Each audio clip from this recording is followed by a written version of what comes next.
حضرت مالک بن دینار 400 سال پہلے لکھتے، کہتے میں طواف کعبہ کر رہا تھا، کوئی وظیفہ پڑھتا، کوئی وظیفہ پڑھتا، ایک نوجوان دیکھا ہر چکر پہ درود شریف ہی پڑھ رہا، ہر چکر پہ درود و سلام، ہر چکر پہ درود و سلام۔ فرماتے میں نے بازو تھاما، اس کے 7 چکر پورے ہوئے تو میں نے نکال لیا، میں نے کہا تجھے اور کچھ نہیں آتا؟ کہنے لگا الحمدللہ، الحمد سے لے کر بناس تک سارا قرآن یاد ہے، تو پوچھ کیا پوچھنا چاہتا ہے؟ تو میں نے کہا تو ہر چکر پہ درود کیوں پڑھتا ہے؟ تو کہنے لگا جس سے کچھ ملے وہی کام کرنا ہے نا، اپنا نفع دیکھ کے چلنا ہے نا۔ تو میں نے کہا نفع کیا ہے؟ کہنے لگا آپ کو کیوں بتاؤں؟ تو میں نے کہا مجھے جانتے ہو میں مالک بن دینار ہوں۔ کہنے لگا حضور آپ نہ پوچھتے تو بتاتا نا، میں اپنے والد کے ساتھ حج کرنے آ رہا تھا، رستے میں پردیس میں پوزیشن خراب ہو گئی، ابا جی بیمار ہو گئے، مغرب کی نماز کے بعد اچانک ان کی طبیعت بگڑی اور وہ انتقال کر گئے، ایک میں ایک میرے والد، تیسرا شخص کوئی نہیں۔ کہتے ہیں بڑا پریشان، ایک میرے پاس لالٹین، ایک دیا، ایک روشنی کا بندوبست ابا جی کے چہرے کے قریب کیا تو چہرہ کالا سیاہ ہو گیا، رات بھی اندھیری، جنگل کا زمانہ، شالا پردیسی کوئی نہ تھی، کخ جنا تو پارے۔ کہتے ہیں رستہ بڑی پریشانی، جب میرا کوئی بس نہ چلا تو ایک درخت کے ساتھ ٹیک لگا کے بیٹھ گیا، رونے لگا یا اللہ کو مہربانی کر۔ کہتے نظر نیچے تھی تو خوشبو آنے لگ گئی، خوشبو مہکی، ذرا میں نے آنکھ کھلی تو میں نے ایک نور چمکتا دیکھا۔ کہتے ہیں میرے قریب سے کچھ لوگ گزرے، لگا یوں کہ یہ زمین کے باسی نہیں، یہ دنیا کے رہنے والے نہیں۔ 5 لوگ گزرے، 4 ستارے تھے اور درمیان میں ایک آفتاب تھا۔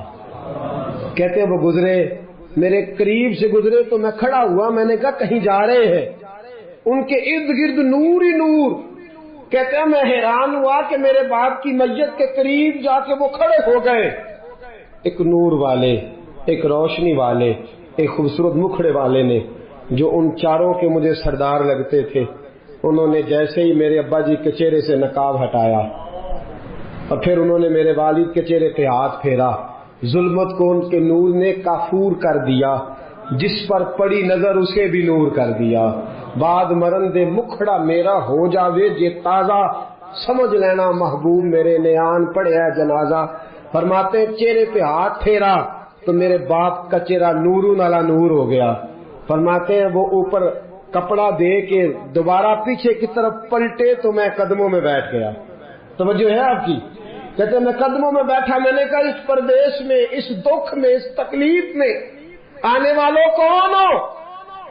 کہتے ہیں ان میں سے ایک چھوٹے قد والے نورانی چہرے والے بولے، کہنے لگے تو نہیں جانتے میں علی ہوں، یہ عثمان ہے، وہ ابو بکر ہے، یہ عمر ہے، اور تجھے پتا ہے یہ جو نورانی چہرے والے ہیں یہ اللہ کے محبوب ہیں، مدینے سے آئے ہیں۔ کہا اس غربت میں، تنہائی میں، اس دکھ میں میرے رسول پاک نے پیچھے رخ پھیرا، کہتے حضور نے سینے سے لگایا، فرمایا فکر نہ کرنا، سویرے فوجیں آئیں گی جنازہ پڑھنے، سویرے فوجیں آئیں گی، فکر نہ کرنا۔ کہتے میں قدموں سے لپٹ گیا، اتنی بھی جلدی کیا ہے، ذرا ٹھہر جائیے، ساری عمر گزار کے آئی ہے یہ گھڑی۔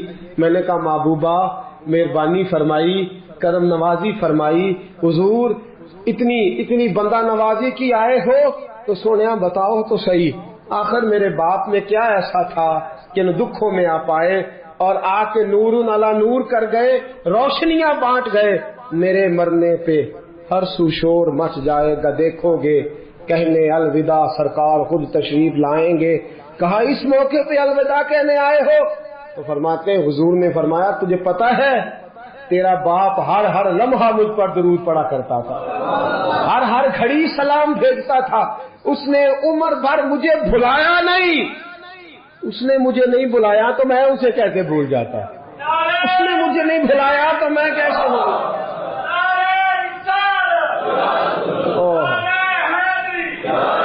وہ شخص کہنے لگا بس صبح میں نے دیکھا کہ فوجوں کی فوجیں آئیں، فوجوں کی فوجیں آئیں، میرے والد کا جنازہ اٹھا تو خوشبوئیں پھیل گئیں، حضرت مالک بن دینار سے کہنے لگا کچھ تو سن سن کے پڑھتے ہیں، میں تجربہ کر کے درود پڑھ رہا ہوں، میں تجربے کے ساتھ پڑھ رہا ہوں اور میری نفس نفس درود پڑھتی ہے، میرا ایک ایک سانس درود پڑھتا ہے، میری زندگی درود پڑھتی ہے۔ اور کہا مالک مجھے امید ہے کہ میں مر جاؤں گا تو میری قبر سے بھی درود و سلام کی صدائیں آئیں گی، میں وہ سنی ہوں جمیل قادری، مرنے کے بعد میرا لاشا بھی کہے گا صلاۃ و سلام۔ نبی کریم پر درود پڑھنا یہ جو